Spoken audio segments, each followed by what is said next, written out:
दादाजी जो थे ना वो 5 भाई थे, और उनके सबसे छोटे जो भाई थे उन्होंने आघोर साधना कर रखी थी।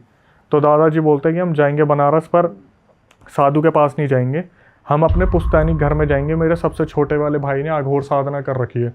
जैसे ही ये चीज़ उसने सुनी अंकिता की बहन ने, नीचे से निकल के, हैं बुड्ढे वहाँ लेके जाएगा, वो बचा लेगा मुझे, इसके शरीर से निकाल देगा, इसे बचा लेगा, वो तुझे लगता है निकाल लेगा? इतने में बोल के जैसे एकदम से होता ना कि घर वाले बेटा क्यों कर रही है क्यों कर रही है बोल के सीधा मुंह ऊपर करा और एकदम से बेहोश, वहाँ पर बेहोश होगी। अब भाई किसी की हिम्मत ही नहीं हो रही हाथ लगा दे, किसी का ये नहीं हो रहा कि बेड के नीचे से निकाल दे, साला पता चले भाई कोई ट्रिक है, कुछ हाथ वाथ काट ले, कुछ कर दे। इनके पापा ने क्या करा, वो हनुमान जी की किताब उठाई, पहले तो लगाई, तो अब नहीं हो रही थी जलन वगैरह चीज़ें नहीं हो रही थी, बाहर निकाला, बाहर निकालने के बाद उसे लेटाया, समझ गए कि नॉर्मल हो गई है, लेकिन करे क्या, पता है कि अभी नॉर्मल हो गई, शाम को फिर ड्रामे होंगे, कल फिर ड्रामे होंगे, और ये चीज़ होते होते वैसे ही शाम हो गई थी। इन्होंने क्या करा, अंकिता की बहन को मंदिर वाले कमरे में लेटा दिया। भाई मंदिर वाले कमरे में लेटने के बाद इसकी बहन वहाँ पे सो गई। अब सारे रात को बच्चे तो सो गए, सारे जितने भी बुजुर्ग हैं जो मम्मी पापा है वो सारे बैठ के वेट कर रहे कि भाई क्या होगा क्या होगा क्या होगा, कल लेके जाना है। पूरी रात वो सोई नहीं, सुबह इन्हें पता था मैं जाना तो ट्रेन से ही है, ट्रेन में भी ज़्यादा भीड़ हुई और इसके कुछ हो गया तो दिक्कत हो जाएगी। तो गया में जो ट्रेन आनी थी वो ट्रेन आई, इन्होंने बोगी के अंदर बैठाया, बोगी के अंदर बैठाने के बाद क्या हुआ, अब पूरी नज़र उसी पे है। बस एक इनकी किस्मत अच्छी थी कि उस दिन बहुत ज़्यादा क्राउड नहीं था ट्रेन में, तो ट्रेन चलनी शुरू हुई। उस तब तक तो वो लड़की नॉर्मल थी, जैसे ही इन्होंने गंगा जी को पार करा उस लड़की के हाथ पैर मुड़ने तुड़ने शुरू हो गए ट्रेन के अंदर ही, कि हाथ पैर मुड़ने शुरू हो गए। तो इसके पापा ने क्या करा, मम्मी को बोला कि पकड़ो इसे, दादा दादी को भी बोला कि थोड़ा सा ध्यान लगाओ। इन्होंने उस लड़की के हाथ पैर बांध दिए, अंकिता के जो बड़ी बहन थी उसके। पहुंच गए भाई वहाँ पर, खूब गुर्राना हुआ, बहुत ज़्यादा चिल्लाना हुआ ट्रेन के अंदर, लेकिन कैसे न कैसे करके पहुंच गए। जब ये अपने पुश्तैनी के वहाँ पर पहुँचे तो पर्सनली इन्होंने एक वहाँ पर हायर किया जो ऑटो वगैरह था, ऑटो में ले जाकर वहाँ पर फिर भी थोड़ी सी यूँ थी कि बस इधर उधर मुँह चला रही थी, वो ज़्यादा कुछ नहीं कर रही थी। जैसी पुश्तैनी घर में पहुँची, वहाँ पर जैसी कदम रखा, उसके हाव भाव बदल गए पूरे के पूरे। इधर उधर देखे, ले आए तुम, लेके आ गए तुम, बहुत हिम्मत है तुम में, तुम्हें क्या लगता है यहाँ इलाज हो जाएगा, क्या लगता है इलाज हो जाएगा? और ये बोलने के बाद वहाँ बैठ गई, बुला लो जिसे बुलाना है, मैं देखती हूँ, बुला लो जिसे बुलाना है। तो ये समझ में आ गया था एंटिटी तो कोई फीमेल ही है, बुला लो जिसे बुलाना है। तो जो इनके पापा थे अंकिता के, वो भागे सबसे छोटे वाले दादा के पास, छोटे वाले दादा को बताया कि भाई ऐसे ऐसे लड़की की दिक्कत हो गई है। वो आए, उन्होंने सबसे पहले तो किस किस को देखा, देखो ट्विंस बच्चों को, अंकिता को, इधर उधर देखा, फिर एकदम से बोले बच्ची कहाँ है? तो बताया वो अंदर वाले कमरे में बैठी हुई है जिसमें अंधेरा हो रखा पूरा का पूरा। इसलिए इधर देखा उस वाले कमरे की तरफ, बोले लाइन में आके खड़े हो जाओ। तो सबसे बड़ा वाला भाई सबसे पहले आ गया, बोले तेरी बात नहीं कर रहा, तू हट जाए यहाँ से, जिन्होंने वो खेला था ना वो आ जाओ। अच्छा, वो समझ गए, उन्होंने बोला वो आ जाओ। तो इसमें क्या हुआ था, जो ट्विंस बच्चे थे वो थोड़े डरे हुए थे, वो अपने कमरे में घुस गए, बोले कमरे में मत घुसो, बाहर आ जाओ। जिसने खेला था, तो अंकिता ने खेला था वो गेम, ट्विंस बच्चों ने खेला था, बड़े वाला भाई अपने पापा मम्मी के साथ कमरे में हॉरर शो देख रहा था। बुलाया तीनों को, अब बोलने लगे क्या खेला था उस दिन, ना बताए कोई भी, पता है मार पड़ेगी। तो चाचा थोड़े गुस्सेल थे, चाचा ने देखा कि मेरा लड़का खड़ा है, पीछे से गए कमर पे 2 थप्पड़ दिए, बोले जो पूछ रहा बता क्या खेला था वहाँ पे। तो उसने बताना शुरू करा कि ऐसे ऐसे, रो पड़ा वो, उसने बता दिया ऐसे ऐसे दीदी ने ही बोला था, छत पे चल के ये खेलते हैं, ऐसे करते वैसे करते हैं, अब ये दिक्कत हो गई, हमारी वजह से ही हुई थी और मेरी गलती थी कि मैंने ये सब कुछ होने दिया। तो वो जो लड़का था वो छोटा था, उसने सारी चीज़ें रोते रोते बता दी। अब इलाज की बारी आ रही है, तो भाई वहाँ पे जो छोटे वाले जो थे दादा, उन्होंने भी वही बोल दिया कि लड़की की तरफ देख के कि मुझे नहीं लग रहा है बच पाएगी। अच्छा, सब ने रोना शुरू कर दिया, सबको ऐसा लग रहा है अगर ऐसा था तो बनारस के किसी संत को ही ढूंढ लेते। तो जब दिमाग में ये सारी चीज़ें चल रही थी पिताजी के कि ऐसा कुछ कर लेते, तो दादा बोले कि तुम्हारे संत भी नहीं बचा पाते उसे, तुम्हें अगर लग रहा है कि छोटी मोटी चीज़ है। वहाँ पर इन्होंने एक ऐसा खुलासा कर दिया जिसको सुनने के बाद पैरों तले ज़मीन खिसक गई सबके। बोले जिस क्वार्टर में तुम रह रहे हो ना, उस घर के पीछे जिसे तुम पार्क समझ रहे हो, वो पार्क पहले था, मतलब वो पार्क अभी है, उससे पहले वहाँ कब्रिस्तान हुआ करता था। और वहाँ पर आत्माएं भटकती रहती है। वो तो तुम्हारे बच्चे इसलिए बच गए कि तुम्हारी कुल देवी तुम्हें प्रोटेक्ट कर रही है। तो वो जो लड़की के अंदर आ रखी थी ना, वो तुम्हारी कुल देवी थी उस टाइम पे, जो अपने आप को मार रही थी, धकेल रही थी कि नहीं करना नहीं करना। हाँ, बोले कि इस लड़की के साथ दिक्कत इसलिए हुई है, इसकी जो परछाई है वो बहुत हल्की है, इसलिए इसके ऊपर लिपट गई हो। अब सॉल्यूशन इसलिए नहीं कर सकते क्योंकि तुम लेट बहुत हो गए। मतलब अगर तुम सेम डे ले आते, कल अगर तुम ले आते तो बचा भी लेते। अब कैसे क्या होगा, तो इन्होंने रोना पिटना शुरू कर दिया, आपकी तो खुद की घर की बच्ची है, आप नहीं बचाओगे तो कौन बचाएगा। तो उस टाइम पर जो छोटे दादाजी थे वो कमरे में गए, उन्होंने सीधा बोला कौन है तू। अब ये जो अंदर चीज़ आ रखी है, पता क्या करिए, नहीं बताऊंगी, नहीं बताऊंगी, तो मैं बोल रहा हूँ वो मतलब सीधा इशारा, नहीं नहीं, पता है एक बार बोलना शुरू करेंगे निकलवाना शुरू करेगा। इन्होंने फिर बोला कि अब भी बता दे कौन है, मेरे घर की बच्ची को परेशान मत कर, जो भेंट मांगेंगी देंगे, बच्ची के शरीर से निकल जा। बस ना ना।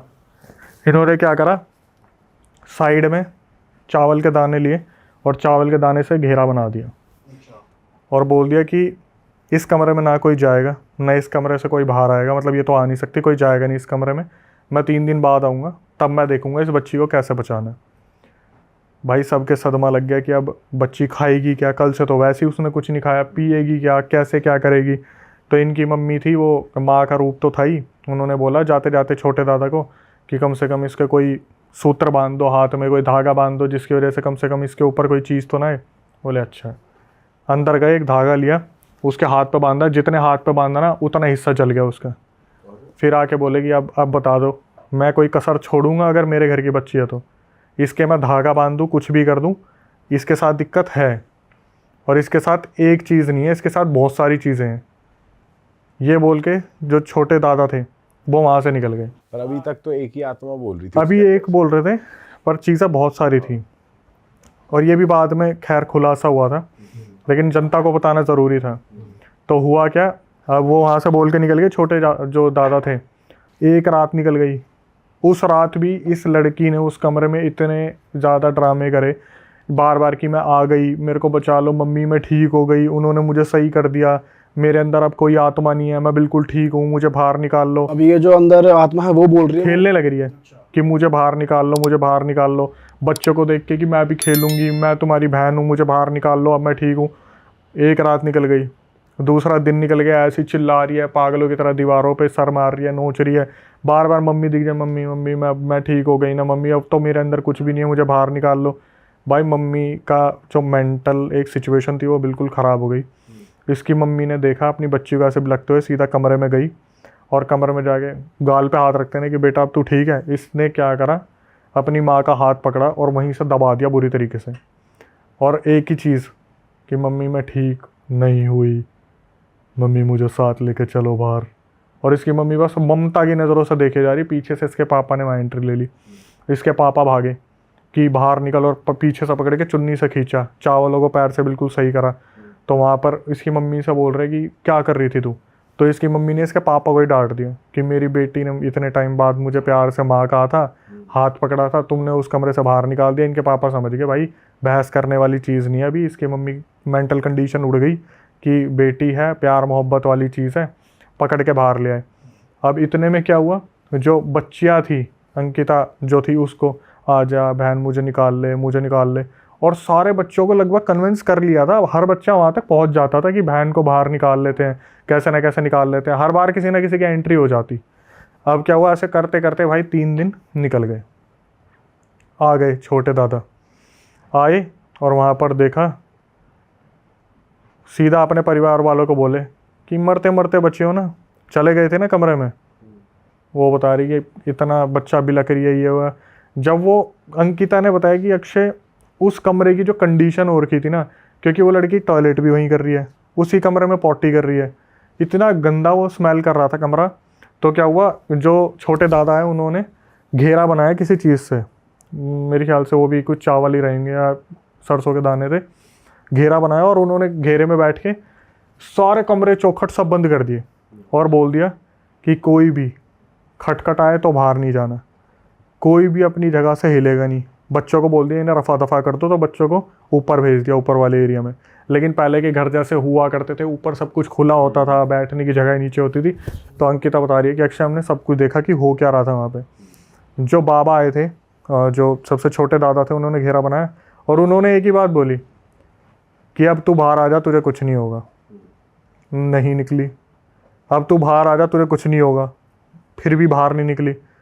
मम्मी पापा चाचा चाची दादा दादी सब देख रहे हैं, आ जा बाहर, कुछ नहीं होगा। नहीं निकली। गुस्से में तो थे ही। और अंकिता ने इन छोटे दादा का भी लुक बताया, सीधा बताया कि अक्षय ऐसे हो रखे थे जैसे ये पिछले 3 दिन से नहाए ही नहीं है, किसी बहुत आघोरी साधना में बैठे थे, उनके अंदर से भी स्मेल आ रही थी बहुत बुरी। वो उठे, कमरे में गए, सारे पेरेंट्स जितने भी थे सबके सामने उसकी लड़की के बाल पकड़े, अंकिता की बहन को, और घसीट के सीधा वहाँ पे लाना शुरू कर दिया। उस टाइम पे सबका यूँ हो गया, अब आप ही की या आप ही की है, यूँ करने लग रहे थे सारे कि आप ही की, क्या कर रहे हो। सब ने उस जो छोटे दादा थे उसने बोला मैंने बोला था ना बीच में कोई बोलेगा नहीं, सब शांति से खड़े रहो, अगर इस लड़की को जिंदा बचाना है, अगर बचाना है तो कोई बीच में नहीं पड़ेगा। बिलकेगी, चिल्लाएगी, रोएगी, सामान इधर से उधर करने की कोशिश करेगी, कोई इसकी बातों में मत आना, अगर कोई बातों में आ गया तो मैं नहीं बचा पाऊंगा। उस घेरे के अंदर लेके आए, वहाँ चावल घेरे, बैठ गए, करनी शुरू करी चीज़ें। सामने रख दिया एक लोटा, लोटे में पानी, करनी शुरू करी। वहाँ पर जो वो पूजा क्रिया कर रहे थे ना, पूरे में धुआं धुआं धुआं, पूरे में धुआं। और फिर अंकिता एक चीज़ देखती है कि वो जो धुआं था ना, धीरे धीरे वो सिर्फ उस लड़की के पास आ रहा है, उसकी बड़ी बहन के पास, पूरा उसको घेर लिया उस धुएं ने। तो क्या हुआ, जैसे पूछने लग रहे हैं भाई हो क्या रहा है, हो क्या रहा है। तो जो वहाँ पे दादाजी थे वो अपनी लगे पड़े हैं। 2 घंटे हो गए इस चीज़ को। तीसरे घंटे में जो सामने लड़की बैठी अंकिता की बहन, उसका फिर शरीर अकड़ना शुरू हो गया, पूरा शरीर अकड़ना शुरू हो गया। और वो खुद बोल रही है कि मैं अपनी मर्जी से थोड़ी ना आई हूँ, इन्होंने ही तो बुलाया था मुझे, अब मैं क्यों चली जाऊँ। तो दादा ने पूछा कि तू जाने का लेगी क्या, तुझे भेंट में चाहिए क्या, भेंट ले और निकल जा। बोली मुझे इसके बाल बहुत पसंद है, मैं नहीं जाऊँगी, और अगर मैं जाऊँगी तो मुझे एक आत्मा चाहिए। तो छोटे जो दादा थे उन्होंने बोला कि यहाँ पे तेरे को कुछ भी नहीं मिलेगा, तू निकलेगी, अगर तू अपनी मर्जी से नहीं निकलेगी तो तेरे को मार के निकाला जाएगा। वहाँ पर जितने भी प्रेत थे वो तो पहले ही देख के भाग गए थे कि कोई आ गया महारथ। तो बोलना शुरू करा, वैसे नहीं जाएगी तो ऐसे जाएगी, अपने आप निकल जा। तो उसने वही शुरू कर दिया कि निकाल के दिखा, निकाल के दिखा, कोशिश कर ले, मैं नहीं जाऊँगी, मेरे पहले ही ससुराल वालों ने मुझे जान से मार के वहाँ पर गाड़ा, मैं वहाँ भटक रही थी। फिर इन्होंने ये सारा चीज़ करके बुलाया, अब मुझे बोल रहे चले जाओ, तो मुझे बुलाया क्यों। मुझे इसने अपने शरीर में खुद जगह दी, आने से पहले पूछा था मैं आ जाऊँ, तो वो होता ना कि एंटिटी हाँ आ जाओ, आ गई इसके शरीर के ऊपर। लेकिन वो जो छोटे दादा ने बताया था वो कब्रिस्तान था, वहाँ भटक रही थी, तो वहाँ पर इसे गाड़ दिया था मार के। जो ये बता रही थी एंटिटी खुद अपने बारे में कि मेरे ऊपर डोमेस्टिक वायलेंस होता था और एक टाइम पर आके मुझे वहीं पर आके गाड़ दिया था इन्होंने, तो मैं भटक रही थी, ऐसे ऐसे इसने बुला लिया। बहुत देर तक पूछते गए, जब पता चल गया ये अपनी मर्जी से जाएगी ही नहीं, भेंट भी नहीं चाहिए, ये नहीं चाहिए, वो नहीं चाहिए। भाई छोटे दादा उठे, बगल में एक डंडी रखी थी, उसके खींच के मारनी शुरू करी। तो जैसे रोना पिटना शुरू हो जाता, बच्ची को बचा लो, बच्ची को बचा लो। तो उस टाइम पे क्या हुआ, जब 3-4 डंडियाँ मारी ना, तो वो जो अंकिता की बहन थी उसने मुंह पर करके चली जाऊंगी पर मेरी गलती नहीं थी, मेरी गलती नहीं थी, और करके एकदम से उल्टी दे के मारी जो सामने चीज़ें रखी हुई थी उसी के ऊपर। तो जो छोटे दादा थे वो गए, उन्होंने हाथ से उल्टी को ऐसे उठाया है, उस मटके के अंदर डाला है, पूरा मटके में भरा उस चीज़ को। उसके बाद क्या हुआ, जो सामने लड़की बैठी थी वो वहाँ पे धम करके गिर गई। उस मटके को उठाया, जो चीज़ें अंकिता ने देखी, छोटे दादा जब चल रहे थे ना, कुंडियाँ लगी थी, खट्ट करके अपने आप खुली, दरवाजे खुले अपने आप, बाहर गए और कहीं चले गए। अंकिता को लेके आए, एक शुद्ध बढ़िया कमरे में लेटाया। 1-2 घंटे तक इन्हें ही नहीं पता कि छोटे दादा गए कहाँ हैं। छोटे दादा वापस आए, वहाँ पे सारा सामान साफ करा, बता दिया अब लड़की आपकी ठीक है, लेकिन 1 हफ्ते तक यहाँ से जाना मत। अच्छा, अब देखना, जो उसने कहा था ना, उसने प्रेत भूत जो भी थी, उसने वो पूरी चीज़ करी है। 1 रात बीत गई, लड़की रिकवरी कर रही है, वो ऐसी हो गई थी उससे बेड से खुद भी नहीं उठा जा रहा था। 2री रात, 3री रात, 4थी रात सारे घर में सोए हैं, सुबह उठे हैं। जो सबसे छोटे वाले दादा थे ना, जिन्होंने उतारा करा था, उनकी बॉडी को पैरालिसिस हो गया, और उनकी बॉडी को पैरालिसिस हो गया।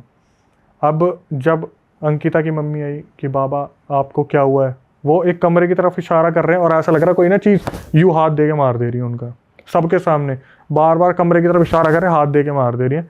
सबके सामने छोटे दादा के प्राण निकल गए, वहीं पे ही सबके प्राण निकल गए। अब सब हैरान, रोना पिटना शुरू, ये चल रहा है, सारी चीज़ें चल रही है। सब समझ तो गए थे भाई कि हुआ क्या है, लेकिन अभी भी एक्चुअल रीज़न पता नहीं चल रहा था कि एक्चुअली में हुआ क्या, किसने करा, क्यों करा।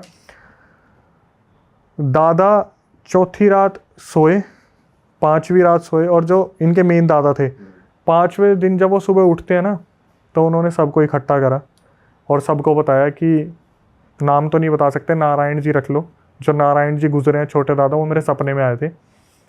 उन्होंने बताया कि उस आत्मा ने कहा था ना कि मैं किसी एक की आत्मा को तो लेके जाऊंगी, तो इस बच्ची को बचाने के लिए जो नारायण जी थे उन्होंने अब उससे सौदा कर लिया कि मुझे ले चल पर इस बच्ची को छोड़ दे। पर ये चीज़ किसी के सामने नहीं बोली, तो वो जो आत्मा थी वो नारायण जी को लेके चली गई और जाते जाते ये बोल के गई है कि अब उस क्वार्टर में रहने के लिए गलती से भी मत चले जाना। अच्छा, छोड़ ही दो उसे। वो उस क्वार्टर पे तुम्हें जाना ही नहीं है, छोड़ो छोड़ो, यहाँ से जो सामान आएगा कोई और निकाल के लाएगा। अगर ये बच्ची ने उस क्वार्टर में कदम रख दिया, मेरी बलि की कोई वो नहीं है, इंपॉर्टेंस नहीं है एक तरीके से, क्योंकि उस क्वार्टर में कदम रखते ही ये फिर सारे चिपक जाएंगे उसके। यहाँ से क्या हुआ, इन्होंने क्वार्टर तो वो छोड़ो, वो जगह ही चेंज कर ली। लेकिन अब फिर इसने बताया कि इनके पापा ने कुछ चीज़ें बताई बाद में। ये क्वार्टर इन्होंने छोड़ दिया, सारा सामान खाली कर दिया, 2 साल हो गए उस क्वार्टर के आसपास भी ये लोग भटके नहीं। एक दिन पापा किसी काम से जा रहे थे, तो उनकी नज़र पड़ी उस क्वार्टर पे। जैसे होता ना कि इंसान देख लेता है कि मैंने 8 साल 7 साल वहाँ रहा हूँ मैं, तो उन्होंने इस तरीके से देखा, तो पड़ोसी वगैरह खड़े थे, तो इन्होंने पड़ोसी से बात की कि ऐसे ऐसे क्या चल रहा है इस क्वार्टर का। तो उन्होंने बताया कोई रहता ही नहीं है, कोई 15-20 दिन से ज़्यादा रुकता नहीं है। अरे वाह, आपने ये वीडियो यहाँ तक देख ली भाई, तुमने हमारी मेहनत सफल कर दिया। तुम ही लोग हो असली रियल हिट। और अगर आपको बहुत मज़ा आ रहा है ऐसी क्लिप्स में, ऐसी वीडियोस में, तो फटाफट जाइए प्लेलिस्ट पे, बिंज वॉच कीजिए और सारी वीडियोस देख डालो और मौज काटो। That is it. हम मिलेंगे नए पॉडकास्ट में, नए क्लिप में। Till then bye bye, see you, take care, do subscribe.